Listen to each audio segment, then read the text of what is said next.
కేవలం డబ్బు కోసం ఐసీయూ దందా. ఓ హాస్పిటల్ గుట్టు రట్టును బయటపెట్టిన లేడీ డాక్టర్.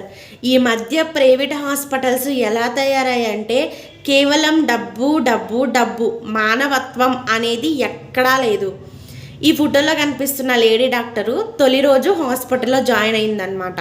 హాస్పిటల్లో జాయిన్ అయిన రోజు అక్కడున్న తోటి వాళ్ళు ఏం చెప్పారంటే, నువ్వు ఎక్కువ మంది ఐసీయూలో అడ్మిట్ అయ్యేలా చూడు, ఐసీయూలో ఎక్కువ మంది జాయిన్ అయ్యేలా చూడు, ఎవరు ఐసీయూలో ఉండాలి, ఎవరు ఎన్ని రోజులు ఉండాలి అన్నది నేనే చెప్తాను అని అక్కడున్న హాస్పిటల్ యొక్క ఓనర్, హాస్పిటల్ యొక్క డాక్టర్ చెప్తున్నారంట.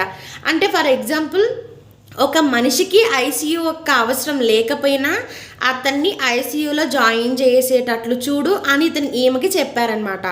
సో ఈవిడ నిజంగా ఈవిడికి కొంచెం మానవత్వం ఉంది, ఈవిడ మనిషి కాబట్టి తన యొక్క వృత్తికి అన్యాయం చెయ్యలేక తాను జాయిన్ అయిన మొదటి రోజే ఆ ఉద్యోగానికి రిజైన్ చేసిందనమాట.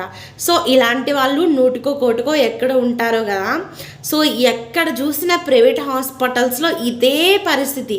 మీరేమంటారు ఈ యొక్క గొప్ప డాక్టర్ గురించి?